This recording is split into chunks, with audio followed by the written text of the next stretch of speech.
الحمدللہ رب العالمین والصلاة والسلام علی سید المرسلین اما بعد فاعوذ باللہ من الشیطان الرجیم بسم اللہ الرحمن الرحیم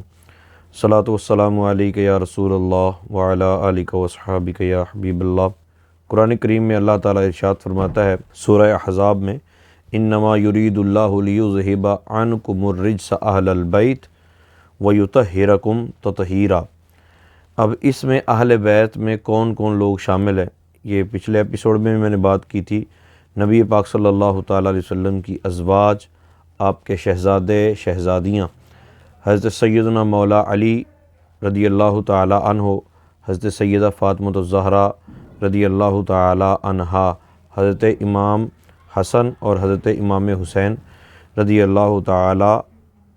عنہما، یہ سارے اہل بیت میں شامل ہیں، اور اللہ تعالیٰ نے ان سے ناپاکی کو دور فرما دی ہے، اور جو چیز ان کے مرتبے کے لائق نہیں ہے اس چیز سے اللہ تعالیٰ نے ان کو محفوظ فرما لیا۔ اہل بیت پر دوزخ کی آگ حرام ہے، صدقہ ان پر حرام کر دیا گیا ہے۔ اس کی وجہ یہ ہے کہ صدقہ میل ہوتا ہے مال کا نا، تو یہ میل ان کو نہیں دیا جائے۔ ایسا نہیں ہے کہ ان کو اب دیا ہی کچھ نہ جائے، طریقہ کار اس کا یہ ہے کہ ان کی ویسے خدمت کی جائے، نظر نیاز ان کو پیش کی جائے، اپنے پاکیزہ اور طیب مال میں سے ان کو نذرانے پیش کیے جائیں۔ اچھا، اہل بیت پر آگ، جہنم کی آگ حرام ہے، تو اہل بیت سے مراد کون ہیں؟ رسول پاک صلی اللہ علیہ وسلم کے اہل بیت، ایک تو وہ نا جو رسول پاک صلی اللہ علیہ وسلم کے زمانہ اقدس میں، پھر آپ کی اہل بیت کی آگے اولاد چلی تو ان کے متعلق بھی۔ مگر کچھ لوگوں نے ذہن یہ بنا لیا ہے کہ ہم کچھ بھی کرتے رہیں، دین کے خلاف چلتے رہیں، جو مرضی کرتے رہیں، بد مذہبیت اختیار کر لیں تو وہ جہنم سے آزاد ہی ہیں۔ ایسا نہیں ہے، بلکہ اہل بیت ہوں گے تو اہل بیت کا ان کے اعمال سے، ان کے چہرے سے، ان کے افکار سے نبی پاک صلی اللہ علیہ وسلم کی اہل بیت کا ظہور بھی ہوگا۔ اہل بیت کی مثال کشتی نوح کی طرح ہے، جو اس میں سوار ہوا اس نے نجات پائی، اور جو اس سے کترایا ہلاک و برباد ہوا۔ جو اہل بیت سے نفرت رکھتا ہے، بغض رکھتا ہے، وہ منافق ہے۔ اللہ تعالی ہم سب کو ہدایت عطا فرمائے۔ ایک سوال پھر یہ پیدا ہوتا ہے کہ اہل بیت کی خدمت اور ان کو خوش کرنے سے ہمیں کیا فائدہ ہوگا؟ پہلی بات تو یہ ہے کہ نبی پاک صلی اللہ تعالیٰ علیہ وسلم کو اللہ تعالیٰ نے ارشاد فرمایا،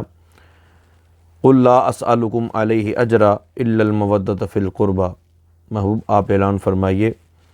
کہ اگر تم مجھے کچھ دینا چاہتے ہو، ویسے تو تبلیغ رسالت پر میں تم سے کچھ نہیں چاہتا، لیکن اگر تم کچھ پیش ہی کرنا چاہتے ہو تو إِلَّا الْمَوَدَّةَ فِي الْقُرْبَى،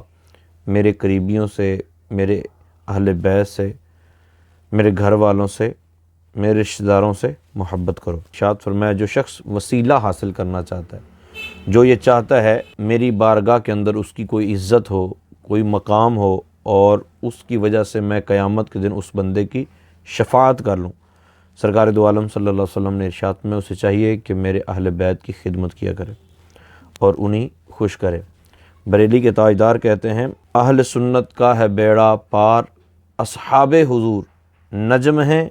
اور ناؤ ہے اطرت و رسول اللہ کی۔ یعنی اہل بیت کشتی کی مانند ہو گئے، اور صحابہ کو سرکار نے فرمایا اصحابی کالنجوم، صحابہ ستاروں کی مانند ہو گئے۔ تو راستہ چلنے والے جب کشتی پہ سفر کر رہے ہوتے ہیں تو ان کو بھٹکنے سے بچنے کے لیے ستاروں سے رہبری لینی پڑتی ہے، ستاروں سے رہنمائی لینی پڑتی ہے۔ تو اہل بیت کا دامن چھوڑیں گے تو کشتی نہیں ہوگی، تب بھی ڈوب جائیں گے، اور اگر اہل بیت کا دامن ہاتھ میں پکڑا اور صحابہ جو ستاروں کی مانند ان سے رہنمائی نہیں لی جائے گی تو پھر بھی کشتی ادھر ادھر ہو جائے گی، گمراہ ہو سکتا ہے بندہ۔ اللہ صحابہ سے بھی محبت نصیب فرمائے اور اہل بیت سے بھی سچا پیار نصیب فرمائے۔ کنز الامال کی روایت ہے، فرمایا خبردار جو شخص اہل بیت کی بغض و عداوت پر مرا، قیامت کے دن اس حال میں ہے کہ اس کی آنکھوں کے درمیان یہ بات لکھی ہوگی کہ یہ بندہ اللہ تعالیٰ کی رحمت سے نا امید ہے۔ جو شخص اہل بیت سے بغض یا حسد کرے گا، اسے قیامت کے دن حوض کوثر سے پانی پلانا تو دور کی بات ہے، اسے مار مار کے دور کر دیا جائے۔ پھر ایک سوال ذہن میں یہ بھی آتا ہے، کچھ لوگ بلکہ اعتراض کرتے ہیں کہ نبی پاک صلی اللہ تعالیٰ علیہ وسلم کی سگی اولاد کتنی ہیں؟ کچھ لوگوں کا یہ ذہن ہے کہ نبی پاک صلی اللہ علیہ وسلم کی 4 بیٹیاں نہیں ہیں، بلکہ رسول پاک صلی اللہ علیہ وسلم کی ایک ہی بیٹی، پہلی جو دوسری 3 بیٹیاں ہیں وہ نبی پاک صلی اللہ علیہ وسلم کی سگی اولاد نہیں ہیں، یعنی حضرت خدیجہ رضی اللہ تعالی عنہا کی بیٹیاں تو وہ ہیں مگر نبی پاک صلی اللہ علیہ وسلم کی بیٹیاں نہیں ہیں، حالانکہ یہ سراسر غلط ہے۔ اس پہ وہ جو دلیل دیتے ہیں وہ میں ابھی عرض کرتا ہوں، پھر اس کا جواب بھی عرض کرتا ہوں۔ نبی پاک صلی اللہ علیہ وسلم کے 3 شہزادے ہیں، سب سے بڑے کا نام حضرت قاسم، دوسرے کا نام حضرت عبداللہ اور تیسرے کا نام حضرت ابراہیم رضی اللہ تعالی عنہم، اور 4 بیٹیاں حضرت زینب، حضرت رقیہ، حضرت ام کلثوم اور چوتھی بیٹی حضرت فاطمہ رضی اللہ تعالی عنہا۔ اچھا، حضرت قاسم اور حضرت عبداللہ یہ حضرت خدیجہ رضی اللہ تعالی عنہا کے بطن سے پیدا ہوئے اور بچپن میں ہی ان کا انتقال ہو گیا۔ حضرت ابراہیم یہ حضرت ماریہ قبطیہ رضی اللہ تعالی عنہا کے بطن سے پیدا ہوئے اور یہ 17 یا 18 ماہ کی عمر مبارک میں اس دنیا سے کوچ کر گئے۔ رسول پاک صلی اللہ تعالی علیہ وسلم نے خود تدفین کی اور سرکار دو عالم صلی اللہ علیہ وسلم ان کے اوپر بہت روئے، یعنی آنسو بہائے۔ اچھا، بعض لوگ یہ سمجھتے ہیں کہ شاید آنسو بہانے سے بھی گناہ ہوتا ہے، اور یہ باتیں بتاتے بھی ہیں کہ جو بندہ روتا ہے یا گھر والے روتے ہیں تو اس سے میت کو عذاب ہوتا ہے۔ یاد رکھیے، میت کو جو عذاب ہوتا ہے اس کی لاجک یہ ہوتی ہے کہ میت کے بارے میں لوگ ایسے نوحے پڑھتے ہیں، ایسے بیان کرتے ہیں کہ ایسی تعریف و توصیف بیان کی جاتی ہے جو میت کے اندر نہیں ہوتی، تو اس سے میت کو پریشانی ہوتی ہے۔ یا نیک بندے ہوں تو وہ اس وجہ سے بھی پریشان ہو سکتے ہیں کہ ہم تو اللہ تعالیٰ سے ملاقات کر رہے ہیں، اللہ تعالیٰ نے ہمیں سرخرو فرمایا ہے کہ ہم دنیا سے اپنا ایمان سلامت لے کے گئے ہیں، اور اللہ تعالیٰ نے ہمیں ایک قید خانے سے نجات دی ہے، اب دارالعمل والا سلسلہ ختم ہو گیا، اب تو نعمتیں ہی نعمتیں ہیں اللہ تعالیٰ کی رحمت سے، تو یہ لوگ رو رہے ہیں، ان کو تو اپنی فکر کرنی چاہیے، اس وجہ سے پریشانی ہو سکتی ہے۔ ایسا نہیں ہے کہ بندہ نیک تھا تو صرف گھر والوں کے رونے کی وجہ سے اس کو عذاب ہو، یہ تو ایسے ہی ہے کہ جرم کوئی اور کر رہا ہے اور عذاب کوئی اور اٹھا رہا ہے۔ ہاں، اس کی تیسری ایک وجہ یہ بھی ہو سکتی ہے کہ مرنے والے نے خود کہا ہو کہ میں جب مر جاؤں تو میرے اوپر نوحہ کرنا، رونے والیوں کو رکھنا، پھر یوں اہتمام کرنا، یہ عرب میں جاہلیت میں لوگ کرتے بھی تھے، تو اس وجہ سے اس کو عذاب ہو سکتا ہے۔ نبی پاک صلی اللہ تعالیٰ علیہ وآلہ وسلم نے آنسو بہائے اور فرمایا بھی کہ یہ محبت ہے۔ رسول پاک صلی اللہ تعالیٰ علیہ وآلہ وسلم نے اپنے انہی جو حضرت ابراہیم تھے ان کی قبر پر آپ نے پانی کا چھڑکاؤ کیا۔ پانی چھڑکنا بھی درست ہے، لیکن محرم الحرام میں جا کے قبر کو نیا کر دینا یہ درست نہیں ہے۔ ویسے اگر ضرورت محسوس ہو تو محرم میں بھی اس کے علاوہ بھی ڈال سکتے ہیں، ادروائز جب نئی قبر بنتی ہے تو اس کے اوپر پانی وغیرہ کا چھڑکاؤ کیا جا سکتا ہے۔ حضرت عثمان بن مظعون رضی اللہ تعالی عنہ کے قرب میں نبی پاک صلی اللہ علیہ وسلم نے حضرت ابراہیم رضی اللہ تعالی عنہ کی تدفین کی تھی، اور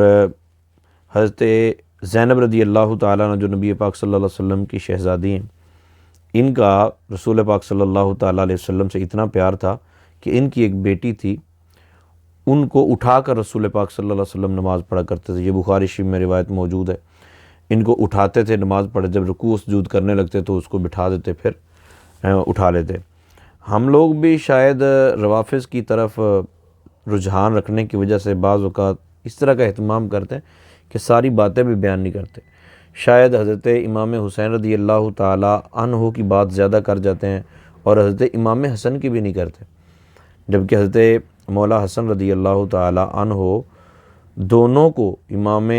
حسن اور حسین رضی اللہ تعالیٰ عنہ دونوں کو سرکار دو عالم صلی اللہ علیہ وسلم نے فرمایا کہ یہ جنتی نوجوانوں کے سردار ہیں، تو ایک کی تعریف کرنا اور دوسرے کی تعریف نہ کرنا یہ بددیانتی ہوگی۔ اسی طرح ہم جہاں یہ بیان کرتے ہیں کہ امام حسین رضی اللہ تعالی عنہ کندھوں پہ چڑھ گئے، نبی پاک صلی اللہ علیہ وسلم نے سجدے کو طویل کیا، تو وہاں یہ روایتیں بھی بیان کرنی چاہیے تاکہ بعد میں آنے والے لوگوں کو یہ محسوس نہ ہو کہ اگر رسول پاک صلی اللہ علیہ وسلم کی 4 بیٹیاں ہوتی تو مسلمان چاروں کا بیان کرتے، ایک ہی کو بیان کیوں کرتے؟ تو نبی پاک صلی اللہ علیہ وسلم کی دوسری بیٹی حضرت رقیہ، تیسری حضرت ام کلثوم اور چوتھی حضرت فاطمہ رضی اللہ تعالی عنہا۔ اچھا، یہ جو بیٹیاں تھیں رسول پاک صلی اللہ علیہ وسلم کی، ان کے حوالے سے یاد رکھیے گا، بعض لوگ جو دلیل دیتے ہیں نا کہ یہ بیٹیاں ہیں، وہ کہتے ہیں نکاح ہوا فلاں تاریخ کو، ٹھیک ہے، ولادت ہوئی فلاں تاریخ کو، پھر ولادت ہو گئی یوں، تو پھر ہو گیا یوں، تو پھر یوں ہو گیا نکاح، تو پھر یوں بیٹے پیدا ہو، پھر یوں، تو پھر یوں، تو وہ اپنے ایک ذائچے بناتے ہیں۔ ایک بات تو کان کھول کے آپ سماعت کر لیں کہ عرب کے اندر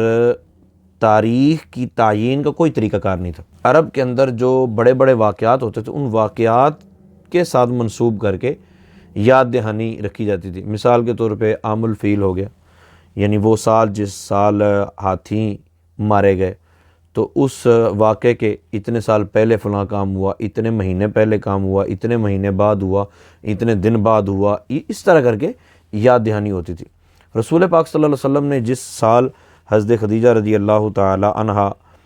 اور ابو طالب کا انتقال ہوا نبی پاک صلی اللہ علیہ وسلم کے چچا جان کا، تو سرکار دو عالم صلی اللہ تعالی علیہ وسلم نے اس سال کو عام الحزن قرار دیا، غم کا سال۔ تو اب عام الحزن سے اتنے سال پہلے، عام الحزن سے اتنے مہینے بعد، عام الحزن سے فلاں، اس طرح کر کے یاد دہانی ہوتی تھی۔ تو اب یہ ڈیسائیڈ کر لینا کہ فلاں کتاب میں یہ لکھا ہے کہ اتنے مہینے بعد یہ ہوا، اتنی تاریخ کو یہ ہوا، تو اتنی تاریخ کو یہ ہوا، یہ حضرت عمر فاروق رضی اللہ تعالی عنہ کے زمانہ اقدس میں جا کے ترتیب طے ہوئی ہے، ہجری سے، ہجری سن کی جو ابتدا ہوئی ہے۔ اچھا، دوسری بات یہ ہے کہ ہم لوگ اپنے معاشرے کو دیکھتے ہیں نا۔ اچھا، ہم لوگ شادیاں کیوں کرتے ہیں؟ ہمارے ہاں شادیاں اس لیے ہوتی ہیں کہ لڑکی بہو بن کے جائے تو کھانا پکائے، لڑکی بہو بن کے جائے تو پورے خاندان کو سنبھالنا شروع کر دے، لڑکی بہو بن کے جائے تو پورے خاندان کے کپڑے دھوئے، پورے خاندان کے جو کمرے ہیں ان کی صفائیاں کر لے، لڑکی بہو بن کے جائے تو لڑائی جھگڑا اونچ نیچ سمجھتی ہو، لڑائی کرنے کا طریقہ بھی جانتی ہو، لڑکی بہو بن کے جائے تو اپنے سسرال میں نام پیدا کر سکے۔ ہم اس لیے شادیاں کرتے ہیں عموماً، جبکہ اصل شادی کا جو مزاج تھا، جو عرب میں تھا اور عام تھا، وہ یہ تھا کہ میاں بیوی میں محبت پیدا ہو۔ اچھا، محبت پیدا ہو تو محبت کے لیے اور معاشرے کو پروان چڑھانے کے لیے، تسکین قلبی کے لیے، مرد کے لیے عورت میں سکون رکھا گیا۔ تو اس سکون کی خاطر جب شادیاں کی جاتی تھی تو پھر عمر کا ڈیفرنس نہیں دیکھا جاتا تھا۔ ہمارے ہاں عمر کا ڈیفرنس اس لیے دیکھا جاتا ہے، لوگ وہ تو ہے ہی چھوٹی سی، وہ بڑے کے ساتھ چلتی ہوئی کیسی لگے گی، ٹھیک ہے۔ یہ دیکھا جاتا تھا کہ وہ بوڑھا ہے تو اس کی عمر تھوڑی ہے، تو اس کے سفید بال ہیں تو یہ اس کے ساتھ کیسی لگے گی۔ تو یہ طریقہ کار ہمارے ہاں، جبکہ نبی پاک صلی اللہ علیہ وسلم کی عمر مبارک 25 سال تھی، حضرت خدیجہ رضی اللہ تعالی عنہا آپ کی عمر مبارک 40 سال تھی، تو نکاح ہو گیا، کیونکہ وہاں یہ دیکھا جاتا تھا کہ محبت کتنی ہوتی ہے، پیار کتنا ہوتا ہے، میاں بیوی کو ایک دوسرے سے راحت کتنی ملتی ہے۔ اس چیز میں پھر یہ میٹر نہیں کرتا تھا کہ عمر کتنی ہے، تو عمروں کی تعیین کر کے اور پھر موجودہ زمانے کے اعتبار سے ورغلا کر یہ پیش کیا جاتا ہے کہ دیکھو اتنی چھوٹی عمر میں بلا شادی۔ حضرت عائشہ صدیقہ رضی اللہ تعالی عنہا کے بارے میں بھی ہم اپنے زمانے کی دیگر رسومات کے ساتھ ساتھ اس چیز کو بھی مد نظر رکھ کے کہ 18 سال 20 سال 25 سال کی عمر میں جا کے شادی کرنی ہے، اس وقت تک بندہ کتنا ہی گناہ گار ہو جائے، نہ ماں باپ کو فکر ہوتی ہے تو ساتھ میں یہ بھی ہوتا ہے کہ نہیں کچھ کمانا تو شروع کر دے، پہلے گھر تو بن جائے، پہلے گھر بسا تو لے، پھر کسی اور کو لائے گا۔ تو ہمارے ہاں روٹین اور ہے، اور اسی وجہ سے پریشانیاں بھی زیادہ ہیں۔ تو رسول پاک صلی اللہ علیہ وسلم کے زمانے میں ایسا نہیں تھا، اس وجہ سے جلدی شادیاں ہوگی ان کی، نبی پاک صلی اللہ علیہ وسلم کی بیٹیوں کی جلدی شادیاں ہوگی۔ پھر حضرت رقیہ اور حضرت ام کلثوم رضی اللہ تعالی عنہما کی شادیاں، پھر یہ کے بعد دیگرے حضرت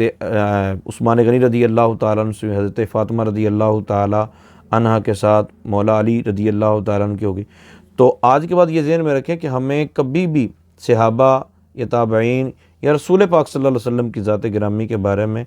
یہ بدتمیزی والے الفاظ نہ سننے چاہیے، نہ بولنے چاہیے، اور نہ اس وجہ سے کسی محدث پر اعتراض کرنا چاہیے کہ اتنی چھوٹی عمر کی روایت لکھ دی ہے حضرت عائشہ صدیقہ رضی اللہ تعالیٰ عنہ کے بارے میں، یہ روایت جھوٹی ہے۔ آج یہ روایت جھوٹی کریں گے، کل کو آپ کو قرآن بھی سچا ثابت کرنا مشکل ہو جائے گا۔ یہ شیطان کا بہت بڑا وار ہے۔ تو جب بھی کوئی بات کرنی ہو، سمجھنی ہو، اس پہ غور و فکر کرنا ہو، تو آج سے 1400 سال پیچھے آپ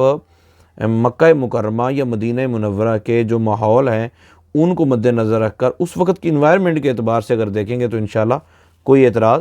سمجھ میں نہیں آئے گا۔ ہاں اپنی خباستیں لوگ ذہن میں رکھیں اور اپنی رسومات اور اپنی جہالت کو مد نظر رکھ کر اگر فیصلے کریں گے تو پھر بڑوں پر اعتراض پیدا ہو جائے گا۔ تو ہمیں باادب رہنا ہے اہل بیت کا بھی، اور باادب رہنا ہے صحابہ کرام کا بھی، اور باادب رہنا ہے انبیاء کرام علیہم السلام کا بھی۔ اللہ تعالی ہمیں باادب رکھے اور بے ادبی سے بھی بچائے اور بے ادبوں سے بھی ہمیں محفوظ رکھے۔ آمین بجاہ النبی الامین۔